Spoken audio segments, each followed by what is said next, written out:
Elena adjusted the strap of her cleaning cart and pushed it down the gleaming hallway of the Grand Meridian Hotel. Her uniform was a size too big, fraying at the seams, but she held herself upright with quiet determination. Every room she cleaned, every bed she made, every surface she polished, it wasn't for her. It was for Mia, her 7-month-old daughter waiting at home in their cramped apartment. Mia needed baby formula, diapers, medicine, warmth, all the things that cost money Elena barely had. With her husband long gone and her family unwilling to help, she was both mother and father, protector and provider. The hotel job barely covered rent and food, but Elena refused to give up. She'd take any shift, clean any mess, as long as Mia never went to bed hungry. The Grand Meridian wasn't just any hotel, it was the jewel of the city, a place where politicians, celebrities, and billionaires came to rest. Chandeliers sparkled like stars, marble floors gleamed under the lights, and every room looked like a piece of another world. Elena sometimes caught herself staring at the lavishness, wondering what it would feel like to belong in such a place instead of just cleaning it. But she always pushed those thoughts away. She couldn't afford to dream. Still, there was one room that lingered in her mind more than any other, room 501. It belonged to Alexander Ward, a name whispered among the staff with equal parts awe and curiosity. He was a billionaire investor, a man who owned skyscrapers and companies across continents.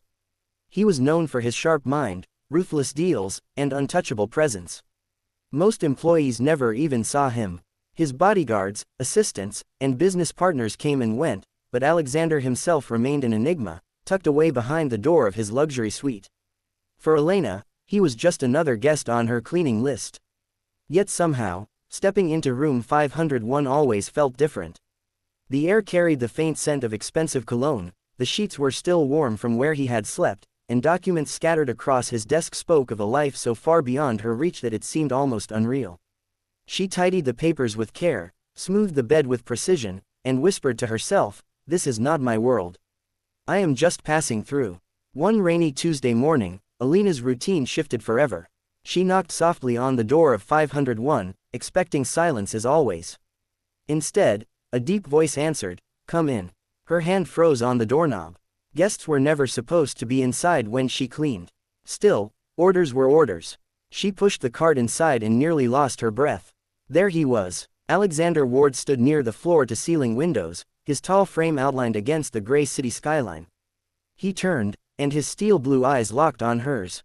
Elena felt the air catch in her lungs. He was younger than she imagined, mid-30s, maybe, with sharp, commanding features. His tailored suit looked effortless on him, as though he had been born into wealth and power. I'm sorry, sir," Elena stammered, her voice trembling. "I didn't realize you were in."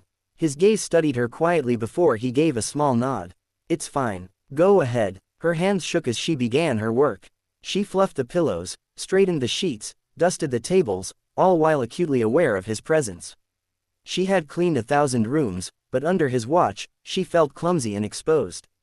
Then, as she bent to pick up a stray glass, something slipped from her pocket and clattered onto the floor, a small pink rattle. Elena's heart stopped. She snatched it up quickly, but Alexander's voice cut through the silence. "You have a child." She froze, the rattle clenched in her fist. "Yes, my daughter, Mia. She's everything to me." Something flickered in his eyes, an emotion she couldn't name. But before he could say more, his phone rang, and he turned away, speaking in clipped tones about deals and contracts. Elena took the chance to escape, her cheeks burning.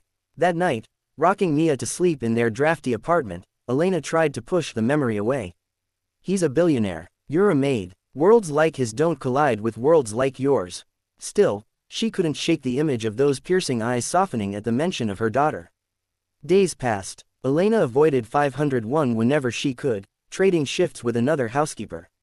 She couldn't risk another encounter, her nerves couldn't handle it. But fate had other plans. One evening, after a grueling double shift, Elena trudged home carrying groceries in one arm and Mia in the other. The sky cracked open with rain, drenching her in minutes. Her umbrella flipped inside out, and a passing bus splashed her skirt with mud. Shivering, exhausted, she pushed forward toward her apartment building. A sleek black car slowed beside her. The tinted window rolled down.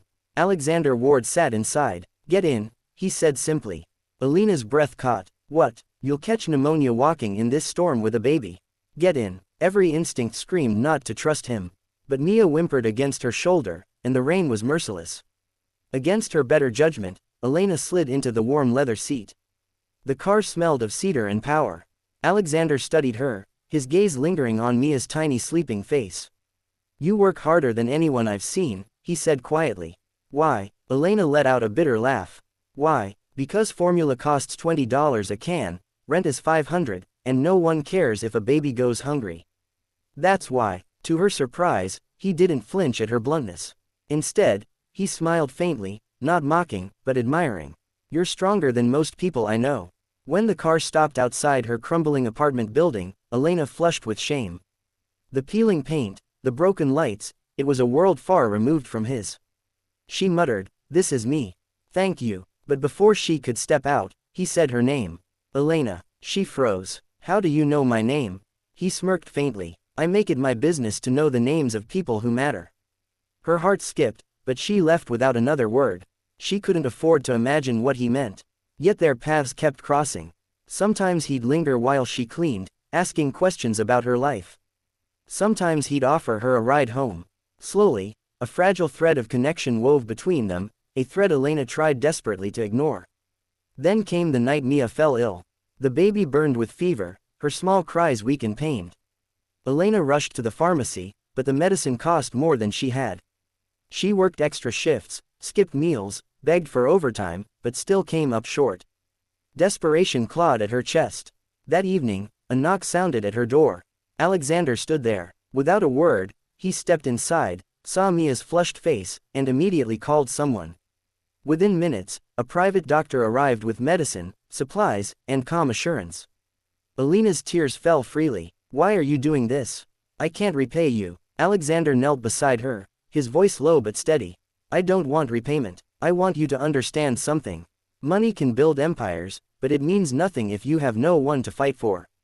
Watching you, fighting for your daughter with everything you have, it reminded me of something I lost.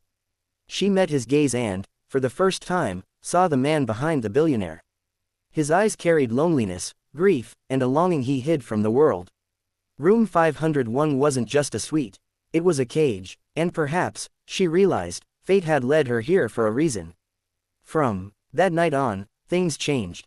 Alexander became more than just a guest. He became a presence, steady, protective, almost like the missing piece she never expected. For Mia, he brought warmth and laughter. For Elena, he brought hope where there had only been struggle.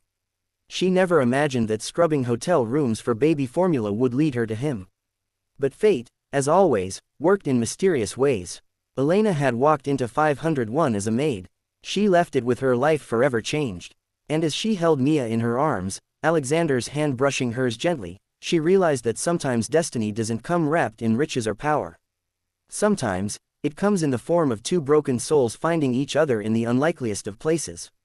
Got it? Check mark. You'd like me to continue the story with a full part 2, approximately 1,500 words, that develops what happens after Elena and Alexander's first connection.